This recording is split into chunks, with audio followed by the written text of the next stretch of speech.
Welcome to the Migrant Resource Centre, your firstly incorporated diversity and disability YouTube channel. Your Life, Your Voice program, where self-advocates and professionals in the disability sector are interviewed. The Diversity and Disability Project would like to acknowledge the traditional owners of the land on which we work and live and recognise their continued connection to land, water and community. We pay respects to elders past, present and emerging. Nothing about us without us. We pay respects to all self-advocates who have worked hard over the years and still working tirelessly for their rights, supporting others with disabilities and human rights for all. This channel is for people with disabilities who aspire to seek self-advocacy role models to inspire change in their everyday lives. Nothing about us without us. Choice and control are central themes. Every interview is as unique as you and I. And it has our fundamental universal human rights ethos of respect for persons with disabilities, having their views heard and acknowledged. After all, it's all in the name. Your life, your voice. Be the voice of change in your life.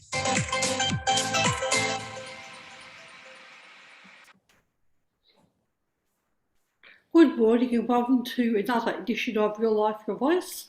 Today we have some special guest speakers from the Summer Foundation. I'd like to welcome first Linda, who is the training coordinator for Upskill, who train up support coordinators and allied health professionals, and Amelia, who is her title is Government Relation and Policy Officer. Good morning, ladies, and welcome to Guler, my co-host. Good morning. Morning. Thanks for having us. Morning. How are you? And it could be evening too, if someone's watching on demand. So hi, if it's good evening as well. Yeah. So, sorry, So, good morning again, everyone, and let's kick it off with some questions. So, can either of you tell us a little bit more about the Summer Foundation? So the Summer Foundation was established in 2006, and our aim is to resolve the issue of people with disability under the age of 65 having to live in aged care. So we focus on supporting people to live in a home which meets their needs in the location that they choose and with the people that they want to live with. One of the key things that we focus on and work towards alongside government is the young people in residential aged care targets. So there's 3 targets that were announced in November 2019. The first 2 which are due to be achieved next year. So no people under the age of 65 entering residential aged care by 2022. No people under the age of 45 living in residential aged care by 2022, and no people under the age of 65 living in residential aged care by 2025. So we have an absolute strong commitment to supporting the government to achieve these targets and work with many other sector partners in progressing the work against these targets. Thank you. Can either of you tell us a little bit more about Upskill? Yeah, I'll talk about Upskill. Look, Upskill comes from the recognition that that people with disabilities in residential aged care or at risk of residential aged care, people with complex support needs, really need a skilled support coordination and allied health to assist them. So, so that they don't end up in residential aged care, and developing that skilled workforce really comes to that, comes to the place of where Upskill is. So we provide training for support coordinators and allied health professionals. We provide resources. We've now just launched a directory so that people with disability and their families can find skilled support coordinators and allied health professionals as well. And we've got a community of practice. So it's a place where support coordinators, allied health, perhaps even some advocates can gather and ask questions, share information. We've got some regular meetings there as well. So there's a number of ways that, and as well as creating resources, I think I mentioned, so there's a number of ways that we're able to really build that professional ability, the capabilities of allied health and support coordinators. Who is in your communities of practice? Like, do you have people with lived experience and trainers? The community of practice really is aimed at support coordinators and allied health professionals. There's a lot of emphasis on supporting people around their home and living supports and actually living according to the way they would like to and according to their needs and their preferences. So there tends to be that professional element. Summer Foundation is really, really well connected though with people with disability, with lived experience as well. So there's other programs within Summer Foundation that really connect in so that our work really is informed by the lived experience of people with disability. Yes, with the research program, and yeah, that's really good. Yeah, there's also a Connect program as well, so that people with disability are really, informing the resources that we create and the information that we're providing to make sure that we really are nothing about us without us. Some of us, not all staff members have a disability, but there is certainly a good representation of. Certainly, I'm a person with a disability as well as my son, so there's a good representation, I think, within the upskill program anyway, and across Summer Foundation more generally. Awesome. Disability led. That sounds great. So we know how complex the NDIS system is for many people. Does the NDIA have any strategies for engagement of people with disabilities from COLD and the ATSI communities? Yeah, the NDIS has a strategy which they developed, I think, in around 2018 to specifically engage with the culturally and linguistically diverse community, as well as the Aboriginal and Torres Strait Islanders people. So we understand, I think all of us know that the NDIS is really complex. The language is really complex, and this creates additional barriers, particularly for people whose first language isn't English, or for people who are living in remote or rural communities, as well as Aboriginal and Torres Strait Islanders. We know that the NDIS about 9% of NDIS participants identify as being from a culturally or linguistically diverse background. It's less than what's expected. There was an expectation around 20% of participants would be from a different cultural or diverse cultural or linguistic background. And similarly, there's 6% of NDIS participants identify as being from an Aboriginal and Torres Strait Island background. And there is, again, just some acknowledgement that this might not be quite the representation, and there might be these communities might be harder to reach, and there might be people who aren't necessarily engaging with the NDIS who are able to and eligible to. The NDIS has run clinics in some rural and remote areas in WA and in Queensland to provide on-site clinical assessments and access to planning for people from Aboriginal and Torres Strait Islander backgrounds. And I think there's some more promised in the future, some more strategies in the future. There's been some good developments in increasing the number of resources available in community languages. I want to shout out to the Uniting as the LAC program. They've got some great resources on self-management in community languages. And also they've got some great resources for understanding how to use the portal in community languages. So if you YouTube their videos that really step you through the process of accessing the portal, which is not easy to do even when you're speaking English. So they're great resources to have available as well. So what would be the name of the YouTube title for that? I think I might have to send it to you. I think it's under the Uniting Care LAC YouTube channel.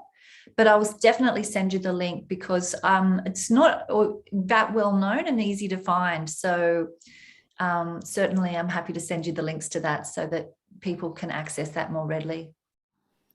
Linda, why would you say that there isn't that much uptake with the people from, with ATSI and cold people? Why would you say there's not as many engagement with that? Look, if the NDIS are looking into it, this is what I'm getting from the NDIS strategy, that they're really looking into it. They're not really sure if it's a matter of people not identifying or I think that there's more of a speculation that these might be harder to reach communities and that there are additional barriers to people accessing the NDIS. Certainly having access to the assessments and the evidence that you need to be eligible for the NDIS can be a really significant financial barrier to many people. So I suppose it's a matter of looking at those sort of barriers. The NDIA are looking for, in their strategy going forward, they are looking at the establishment of digital hubs in remote Northern Territory communities to deliver information about the NDIS in Indigenous languages. And there's some hubs already. I certainly know there's a hub in Tennant Creek where there's, information about the NDIS is available to people, but certainly there's a lot of people who perhaps are missing out on the information about the NDIS, or there's barriers to accessing assessments and eligibility. Is there a possibility to get the trainers do some training with interpreters, like if they can engage more support coordinators from diverse backgrounds as well and disabilities? Yeah, I think that I think that we're getting a growing number of support coordinators who do come from culturally and linguistically diverse backgrounds. So I think that's always a real advantage, particularly if you can connect with a coordinator who perhaps shares a language with you, or perhaps is more familiar with using interpreters. Myself, I haven't done a lot of work using interpreters in other languages except for Auslan. I've done a lot of work using Auslan interpreters, and I know there's a certain skill that you develop when using interpreters as well. So I suppose this is something that that we should be looking at with the resources that we're creating, and ensuring that there's enough there to support coordinators who are working with perhaps people from who speak other languages, and ensuring that the information is really accessible to them. CEH have done a lot of work around education around interpreters and the NDIS, so that I think the training is over now. But for a few years they were working directly with support coordinators, upskilling them on NDIS issues with interpreters. So I think there's probably a little bit more work to do in the Indigenous communities along those lines. So perhaps they can revamp, get some more funding, because it was really successful. I do a lot of work with interpreters, and for them to have the basic knowledge is really important, because interpreting is really you have to rely on the interpreter having a little bit of knowledge, because they have to interpret in a different language, so they have to configure it in their minds, and has to come out in a way that's that's to my word. So it's really important. It's a really important skill to have. They often say that the NDIS is a language in its own right. There's a lot of words which are particular to the NDIS and have a particular meaning in that context. And I agree that interpreters really need to have that sound they need to understand NDIS speak to a degree as well. Yes. So so we talked about some strategies that NDIA have ongoing. So we'll go on to another question. So the NDIS has been consulting the sector on how people with disability can be better supported to live ordinary lives. What is Summer Foundation's response to these papers?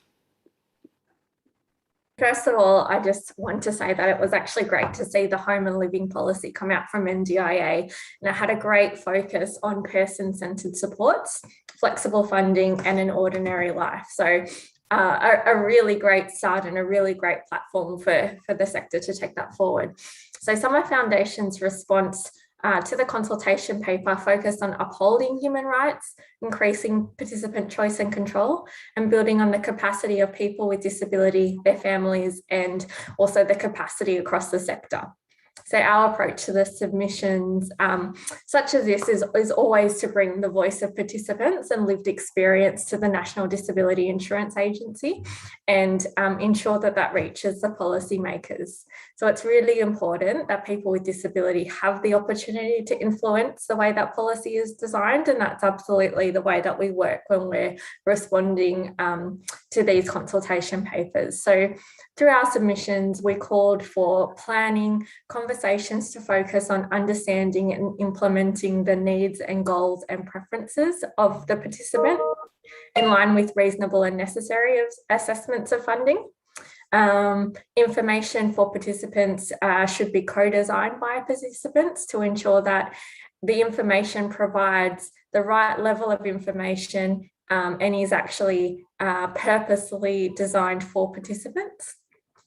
And that personalised budgets, which provide flexibility for participants to shape the supports they receive, are implemented in a way that is informative and builds the capacity of a participant to be able to ensure that they're getting what they need through that process.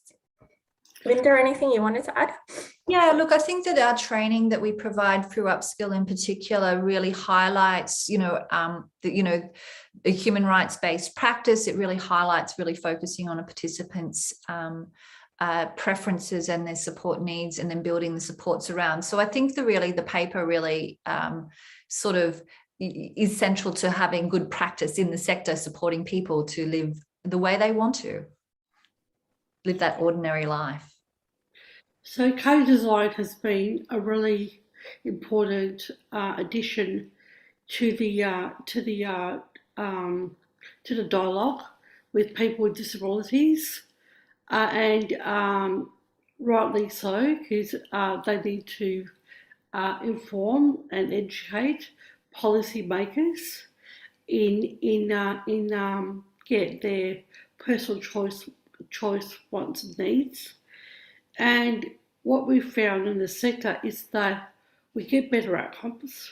So just spending that little bit of extra time in engaging people with disabilities with their different communication platforms, and it may take a little bit longer, but we look for better outcomes in the sector, and it definitely has produced some really good outcomes. And these things can be built upon. So within disabilities there are layers. So it's really good to see the sector using the lived experience as a way to inform policy. Guler, do you have any other comments? Oh, there's a lot. It's such an interesting area. I was just trying to understand a little bit more about the training aspects for the support coordinators and the allied health staff. Is the upskill program for support coordinators, and is there accredited training, or is it according to the standards that I think I read on your website as well? The training is really based on where we see the needs in the sector, and where we hear from the sector where the needs are, but it's also in response to what people with disability need. So we know that people with disabilities, particularly people with complex support needs, really need skilled support coordinators, and they really need skilled allied health professionals. Allied health professionals, as part of their registration to their professional body, will need to undertake a certain number of hours of professional development a year, whereas there's not the same requirement for support coordinators. And we would really, really stress that that everyone working in the sector really needs to maintain currency. The NDIS changes so frequently as well. You need to be really keeping up to date all the time. We sort of say nothing stays the same for more than 30 seconds because that's what it feels like sometimes. So it's really important support coordinators and allied health keep up to date. I think there's also really, it's good to understand the NDIS, like really get a solid understanding. Something that comes from an LAC or something that comes from a planner might not actually be congruent with the NDIS Act, with the NDIS operational guidelines even. So we sort of, it's good when support coordinators actually understand the NDIS, have a really good understanding of the NDIS, as well as other service systems.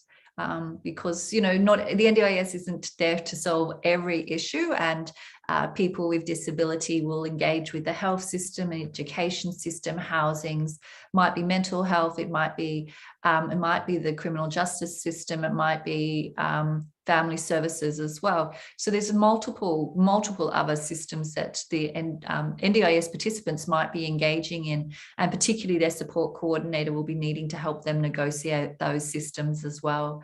So our training is, we've got 7 training courses at the moment.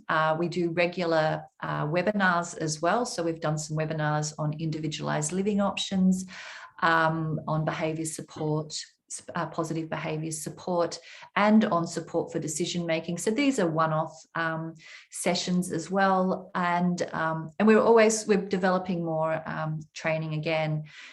So that we can sort of really try and meet those needs where we can see perhaps the pain points, the most tricky parts. And of course, our focus tends to be on people with complex support needs, because if you get it right with people with complex support needs, you're going to get it right with the rest of the disabled sector as well. What do you think the main thing that you'd like support coordinators to really get in your experience? I think that the very, very basis is a human rights approach, a rights-based practice is what we call it, and having a really good understanding of the United Nations Convention on the Rights of People with Disability, having a good understanding of the social model of disability, what is self-determination, and how do you support a person with decision making, how do you support a person to have the dignity of risk, how do you support a person to really live the life they want to, and design supports in a really truly person-centered way. I believe that this cultural competence and cultural sensitivity are really important, and as well as taking a trauma-informed practice approach to the work you're doing as well. So if I had to ingrain anything as a starting point for anyone coming into the sector, I think that's the key starting points. And we've got some new online training around rights-based practice as well, that will shortly be available on the Upskill website. You may not be able to answer this next question, but I'll ask it anyway. So,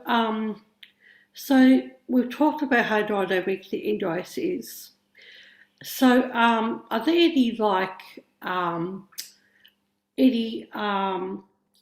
any plans? This could be this is more of an NDIS question, to mandate or to have some sort of standard for support coordinators to keep on upskilling, because I know in lots of professional roles there's sort of like a requirement for upskilling to be a focus of their role. What are your thoughts, and how can we facilitate this within the NDIS, NDIA platforms? Last year, the NDIA held a consultation on support coordination. And as part of that, our recommendations within our submission did talk about accreditation and also enabling support coordinators to do ongoing professional development as part of their role. It's really important that support coordinators have the access to information. The NDIS is changing regularly, as Linda said, and that information needs to be updated, and support coordinators need to have access to new information, new policies, new practices as that changes as well. So some level of accreditation will really enable the support coordination sector to do their jobs really well. And it will also ensure that people with disability get the best out of their support coordination. Guler, do you have any comments about that? You go. I'm thinking still, yeah. Yes, so okay, so I'll go on to the next question. So access to information and support are vital when a person is under 65 and living in aged care. So what is the upskill doing to support the workforce? So we offer training that specifically focuses on supporting people who are living in residential aged care, and particularly training to support people have options to leave aged care and find appropriate housing, and ensuring that support coordinators and allied health professionals have the skills to assist a person with that. We have a podcast. Do you want me to share a little bit of a podcast, about a minute? Of the podcast. I'm just going to see if I can grab that really quickly. Oops, hold on. It's not going to happen quickly. Oops, it's going to go now. So I'll just share. This is a podcast that we've made with support coordinators around supporting people who, there's a range of podcasts supporting people to leave hospital, supporting people to leave residential aged care, and to find appropriate housing. So I'll just share this little 1 minute grab. Communication's key, isn't it? I mean, with everything that you do, what's coming out super clearly is how important communication is, but how different that is, how varied with each participant, but then also between participant and the staff that you're working with as well. That's the thing, because every single person who you're communicating with has a different focus. They have a different role, and they have a different expectation. So to be able to bring those three together and make sure the participant's voice isn't lost in all of that, particularly if the participant doesn't have a verbal outlet for that voice, that's where the challenge becomes quite evident.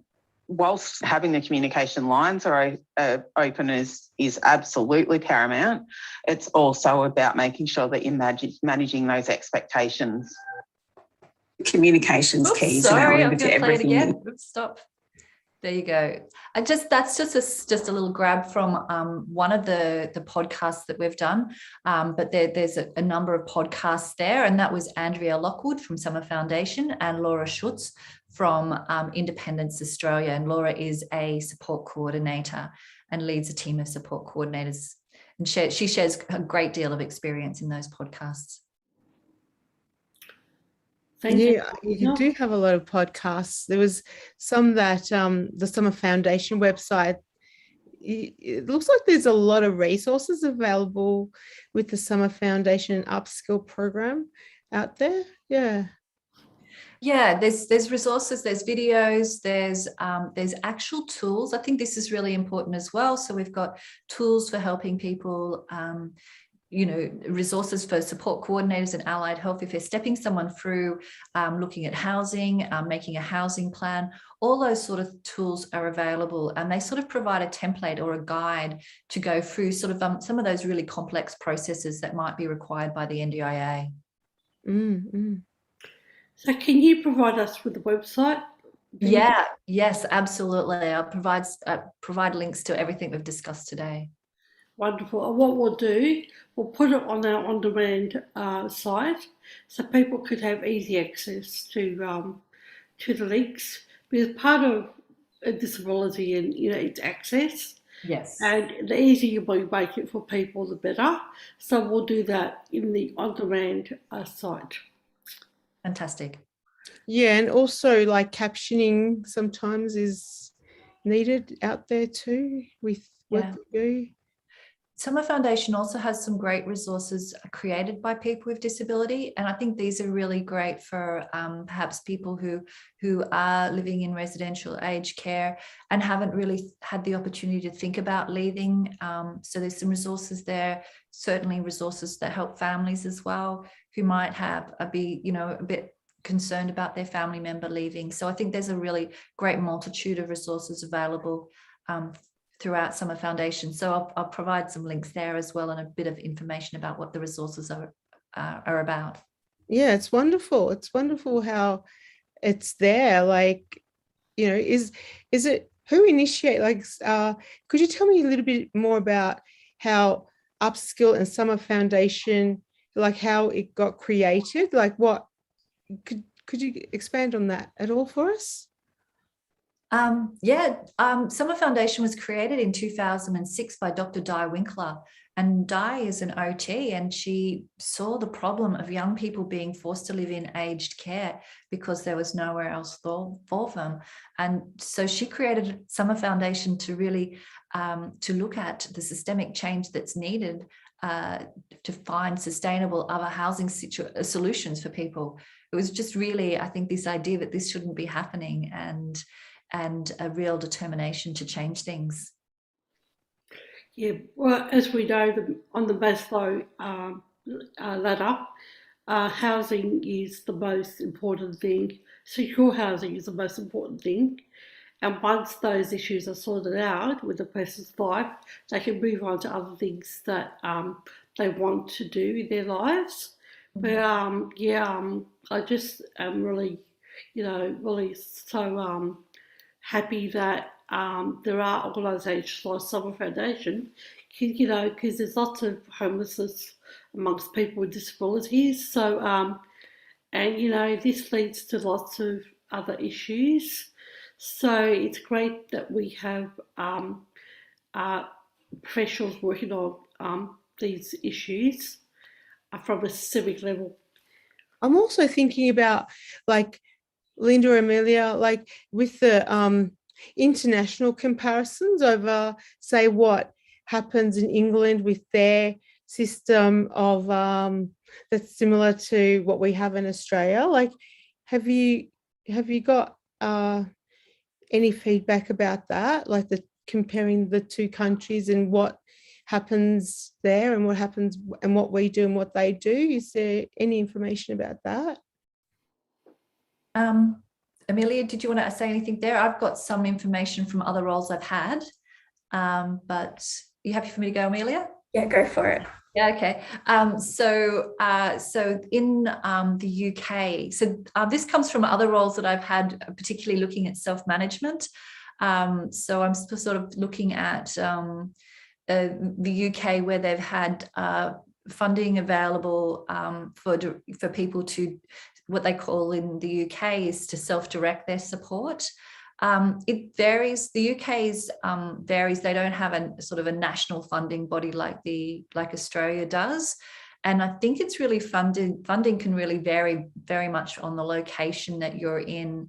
It certainly isn't, there's nothing really like the NDIS anywhere in the world, because, the NDIS is national, and I think most other jurisdictions sort of have funding in perhaps in a more state-based or even council or borough-based as it is in the UK. But there is a big emphasis around the world on people having access to individualized budgets. And that's what the NDIS does. It brings people, their own individualized budgets, as opposed to our previous system before the NDIS, where everything was, most disability services were block funded. And that brings individualized budgets, brings much more choice and control to a person. They actually know how much funding they've got. It gives them an opportunity to decide how they use that. And there might be various degrees of freedom and flexibility people have. So the UK, I'm just really aware of the self-direction movement there, so that people once again have access to individualized funding. But I can't really comment much more beyond that. It's just a bit of an understanding that I've gathered doing some work around self-management of NDIS and other places as well. Yeah. Like, did you have an opportunity with Australia-wide? Is there different requirements for support coordinators, say in Queensland, than it is in South Australia or Victoria? Because I suppose we transferred, like each state, as the NDIS rolled out, various areas would transfer over or roll out. The NDIS was rolled out, was the term used. The requirements initially for support coordinators there were some state-based requirements, but as full rollout came, I think it all falls under now the Quality Safeguard Commission. So that's a national, that's the NDIS Commission, which is once again a national, it's not an organisation. It's the national government body essentially that that sort of overlooks the quality and safety of NDIS supports. So support coordinators do have to, if they're registered as providers, they do have to, and allied health professionals as registered providers do have to meet the practice standards of the Quality Safeguard Commission. And certainly, even if they're not registered, they must meet the code of conduct. So there are some national requirements for anyone working with NDIS participants. And that is the same across the country. So everyone does fall under those requirements in the same way. I guess there is some different complexities that support coordinators face around the country, depending on how sophisticated the markets and services available to people are. So somewhere that has a lot of rural locations, or where the NDIS is much newer, there'll be less services, and it will be quite, it will be a bigger job, I guess, for support coordinators to find, connect and establish those right pathways and relationships that suit the individuals with disability that they're working with. So it's always different, and that can happen absolutely anywhere, but there are, I guess, a few more complexities in those areas within markets or in remote locations. We've had a session previously with the Safeguarding Commission, so for anyone who likes to revisit that, I would encourage you to get onto our YouTube channel, Your Life, Your Voice. So how about we go on? So we may have covered this, but I'll just ask for any other comments. So the support coordinator's role is to help a person, not just with NDIS funded support, but also with access to health and mental health services, housing, and many areas of our lives. So what are the challenges here? I think it's really, there's really complex systems or complex interfaces. And interfaces kind of assumes, sort of sends the message that these systems come together quite seamlessly. And in fact, that doesn't necessarily occur that way. So it's really important a support coordinator has a good understanding of the responsibilities of the NDIS as well as the other service systems. And essentially, so they're knocking on, if they're supporting somebody, they're knocking on the right door. They're going to the right place to seek support. They're not asking the NDIS to pay for something or to fund a support that would be more better funded by the health system or the housing system or the mental health system. So it's really just a matter of support coordinators having a good understanding of those interfaces, and perhaps even being able to push the envelope when they need to. We offer training specifically around this so that support coordinators really understand those complex systems that surround people often when they have complex support needs.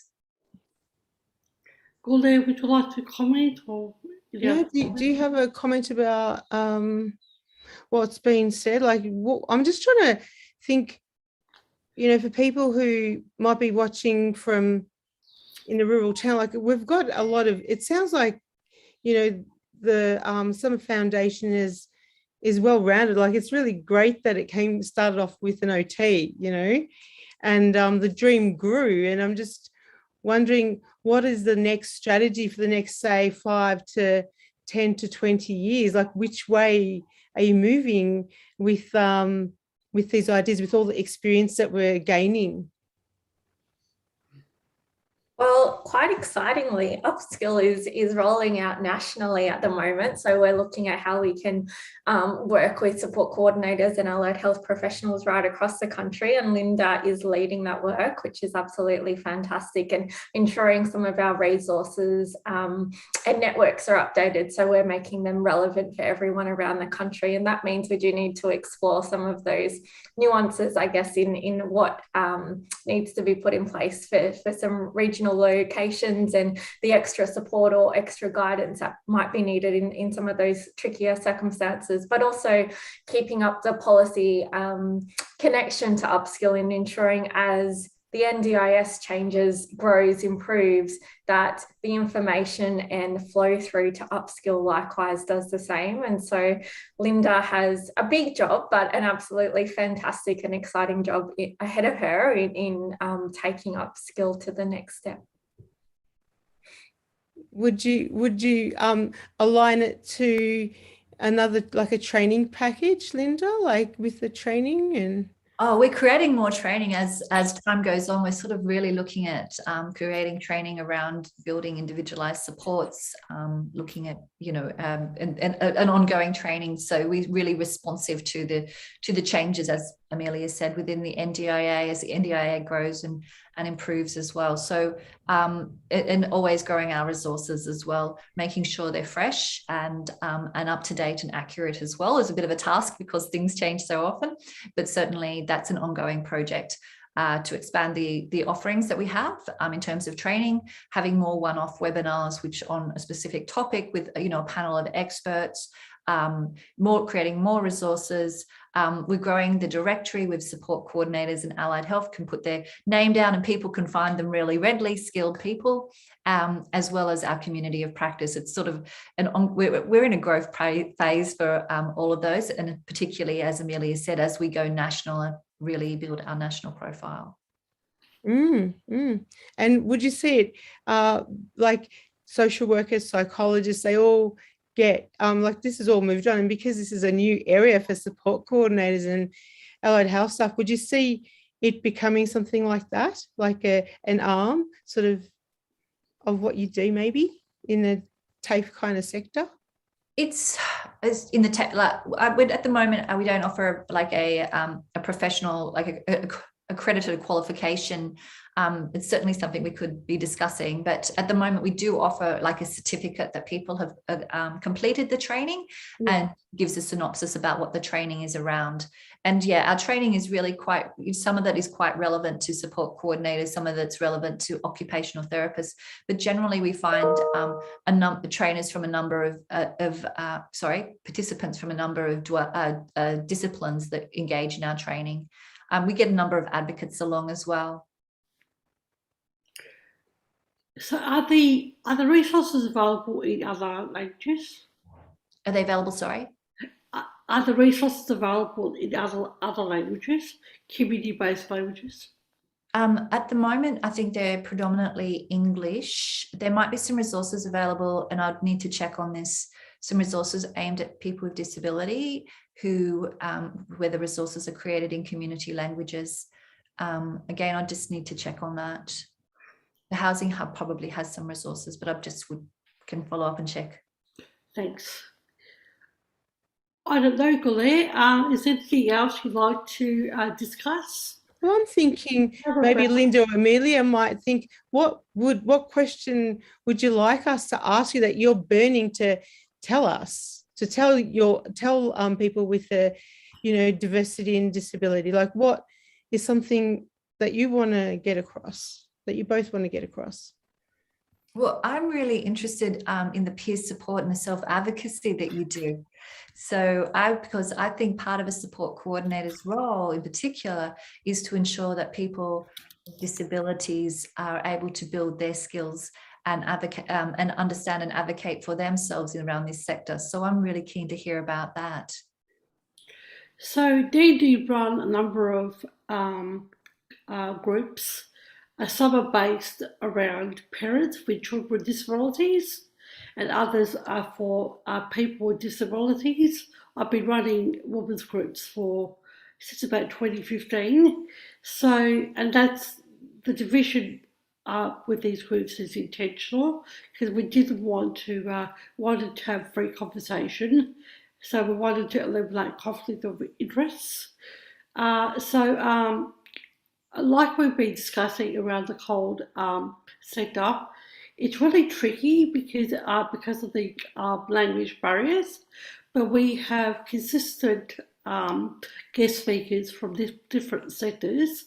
We've had a number of NDIS speakers, and they've gone a long way into explaining and debunking the NDIS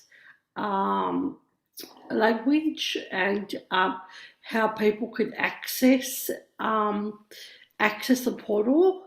So access seems to was a critical area. We had lots of questions around, knowing how much funding is available, just really basic questions like that.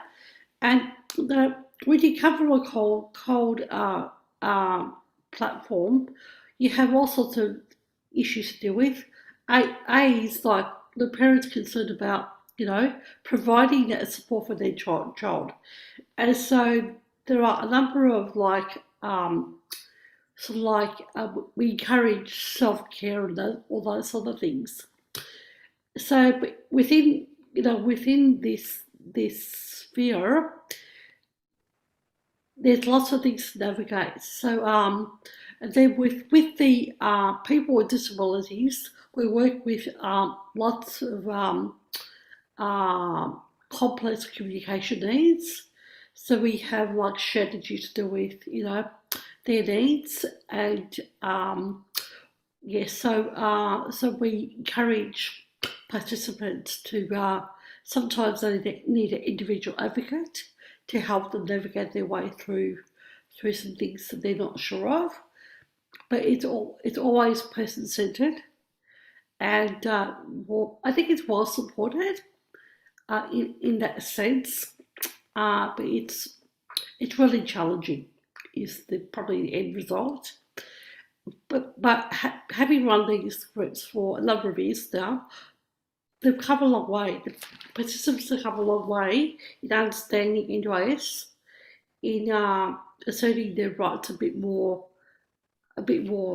freely, and they're getting into the portal now, and they're getting into their cultural language, and that's been a real help to them to have the resources explained to them in Vietnamese. That's probably the group I run, has been really of benefit to them. I don't know, any other questions, any other comments from anyone? That sounds really good. I'm just really interested. So that's really useful for me to know, as when I'm sort of talking with support coordinators in particular, where we, other places that people can connect with in their communities. So thank you for that. And then down the road, we could possibly have sort of another guest speaker from Summer Foundation, and when things open up, they can even come to a monthly meeting, because I'm really passionate about forward thinking, and within the cold community, they try to protect their children a little bit too much. So I'm encouraging for a long time now forward planning and forward thinking, and the barriers are slowly coming down to that. And I think once you tap into the leaders of that community to provide so we encourage peer leadership. So the Vietnamese are really good at networking with each other. So if we have one peer leader that's has success, they tend to follow each other. So that's a strategy that I've been undertaking for a long time now, and it seems to be getting through. It's a slow process, because when you don't have the language, dominant language, it's a slow progress, but it's happening on the ground, which is really good to see. Absolutely. Building that confidence and that leadership for communities is really essential. Yeah. Well, just on another point, I was also thinking what strategies, because there's a high turnover of staff in the field, whether they're an LAC or support coordinator or a service provider, and not having enough competition out there to get services. So what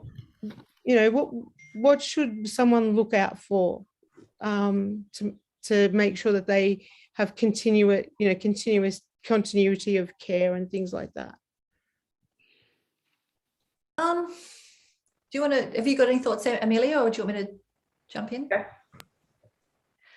So I think we really support the independence of support coordinators. So we really want support coordinators who aren't really offering other services, because there's a little bit of, conflict of interest there if a support coordinator is recommending other services that they provide, that their organisation provides.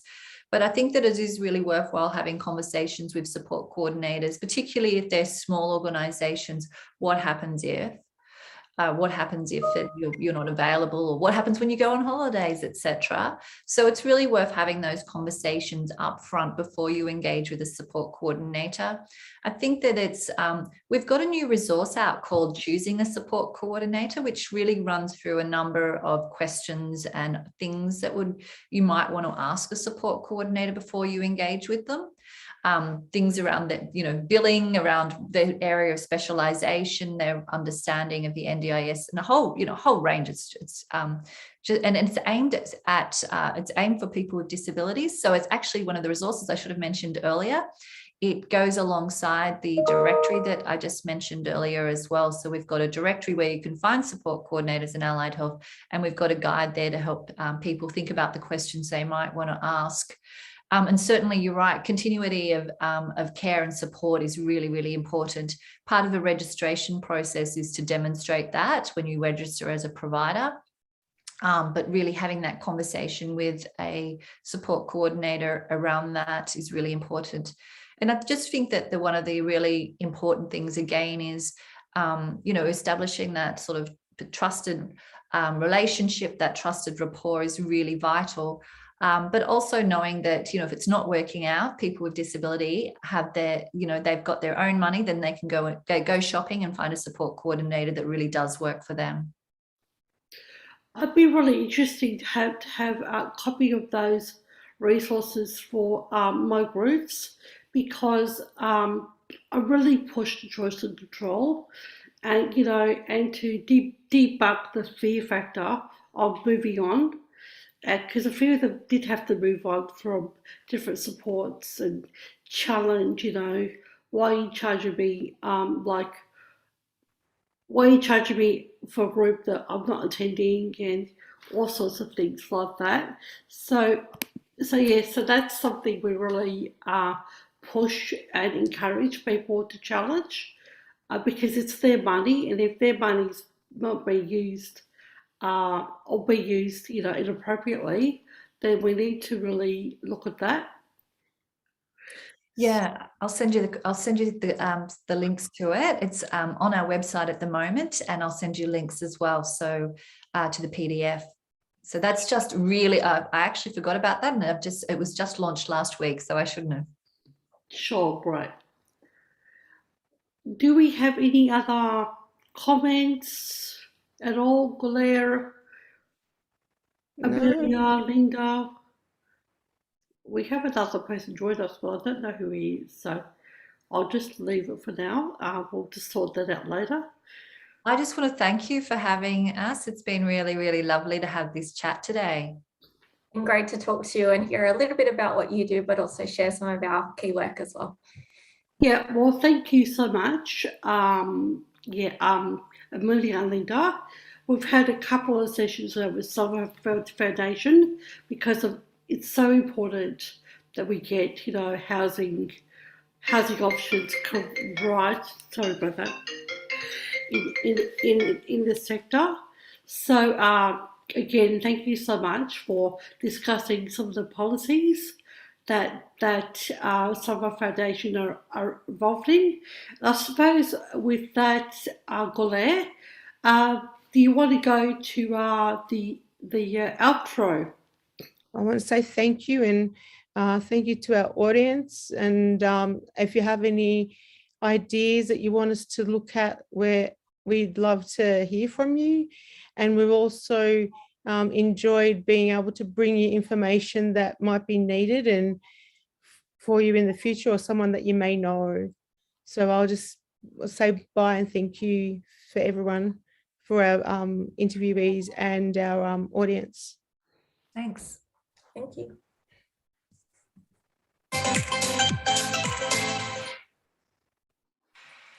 Catch us on Your Life, Your Voice YouTube channel, live every Monday fortnight or on demand. We would like your comments and suggestions on topics that you would like us to explore. Leave your comments on YouTube comments section. Please feel free to email us on dndyourlifeyourvoice@gmail.com or contact us via the Migrant Resource Centre Northwest Region Inc. Phone number 1300 676 044. 1300 676 044. Diversity in Disability is a project of the Migrant Resource Centre Northwest Region Incorporated, and would like to thank the management for funding this project, especially living through the COVID-19 pandemic. The pandemic has been difficult for people with disabilities living in isolation.